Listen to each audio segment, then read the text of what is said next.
ఇస్తా మీకు శేషు సార్. మొత్తంగా చూస్తున్నాం రాజకీయ పార్టీలు ప్రచారాన్ని ఒకసారి మనం గమనిస్తే ప్రతి రాజకీయ పార్టీ కూడా అవతల పార్టీ నేతలపై విమర్శలు గుప్పించుకున్న పరిస్థితే కానీ ప్రజల సమస్యలేంటి, ఆ సమస్యలను మాకు పట్టం కడితే ఆ సమస్యలను సాల్వ్ చేస్తామన్న పార్టీలు చాలా తక్కువ. ప్రజల సమస్యల కన్నా కూడా రాజకీయ నాయకుల సమస్యలు, మమ్మల్ని వాళ్ళు తిట్టారు వాళ్ళని మేము తిట్టామని ఈ ఎన్నికల ప్రచారం మొత్తం కూడా ఇదే తీరులో జరిగిన పరిస్థితి. ఎలా చూస్తున్నారు అసలు ముందు ప్రచారాన్ని?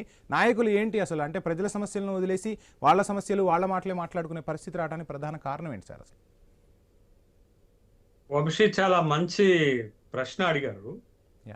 అయితే ఈ ఎన్నికలు ఒక ప్రత్యేకమైనటువంటి ఎన్నికలుగానే చూడాలి. ఒక పెద్ద ఎన్నికలు, అటు శాసనసభ ఎన్నికల తర్వాత లోక్సభ ఎన్నికలు జరిగాయి, లోక్సభ ఎన్నికల తర్వాత గ్రామ పంచాయతీ ఎన్నికలు జరిగాయి, గ్రామ పంచాయతీ ఎన్నికల తర్వాత జరుగుతున్నటువంటి ఒక పెద్ద ఎన్నిక. ఎందుకంటే దరిదాపు 54 లక్షల ఓటర్లకు సంబంధించినటువంటి ఇది ఎన్నిక. 116 మున్సిపాలిటీలకు 7 కార్పొరేషన్లకు ఎన్నికలు జరుగుతున్నాయి. దరిదాపు 2996 డివిజన్లకు ఎన్నికలు జరుగుతున్నటువంటి నేపథ్యంలో 13,000 మంది పోటీ చేస్తున్నారు ఈ ఎన్నికల్లో. అంటే కాబట్టి అందుకే ఒక పెద్ద ఎన్నిక అని అన్నాను నేను. అయితే ఈ ఎన్నికలో మనం చూసాం 3 పార్టీలు ప్రధానంగా పోటీ పడుతున్నాయి. గతానికి ఇప్పటికి ఈ ఎన్నిక ఒక ప్రత్యేకత ఉంది వంశీ. ఏంటి ప్రత్యేకత అంటే గతంలో ద్విముఖ పోటీలే జరిగాయి తెలంగాణ రాష్ట్రంలో. మెజార్టీగా కాంగ్రెస్ పార్టీకి, బీఆర్ఎస్ పార్టీకి పోటీ జరిగింది. కానీ 2024 లోక్సభ ఎన్నికల తర్వాత తెలంగాణ రాష్ట్రంలో రాజకీయ ముఖ చిత్రం మారింది. 3వ పార్టీగా భారతీయ జనతా పార్టీ కూడా ఎమర్జ్ అయింది. కాబట్టి మొదటిసారి త్రిముఖ పోటీ జరుగుతుంది. ఈ మున్సిపాలిటీలలో, కార్పొరేషన్లలో మొదటిసారి త్రిముఖ పోటీ జరుగుతుంది అనే విషయాన్ని మనం గమనించాలి. అయితే 3 పార్టీలు కూడా ఈ ఎన్నికల ప్రచారంలో ఎక్కడ కూడా సమస్యలను ప్రస్తావించకుండా 3 పార్టీల నాయకులు వ్యక్తిగత విమర్శలకే పరిమితమయ్యారు.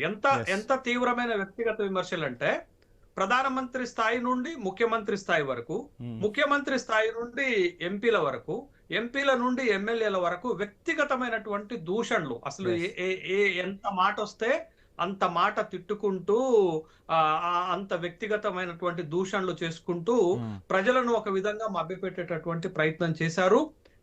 5 గంటలకు ముందు కూడా, ఇవాళతోటి ఎన్నికల ప్రచారం అయిపోతుంది, 5 గంటలకు ముందు కూడా ముఖ్యమంత్రితో సహా ఇదే విధమైనటువంటి తీవ్రమైనటువంటి వ్యక్తిగత దూషణలు, ఒకళ్ళపైన ఒకళ్ళు విమర్శలు చేసుకోవటానికి ప్రాధాన్యత ఇచ్చారు తప్ప నిజంగా ఈ మున్సిపాలిటీలలో, ఈ కార్పొరేషన్లలో ఉన్నటువంటి సమస్యలను అడ్రస్ చేయడానికి వాళ్ళు ఇష్టపడలేదు.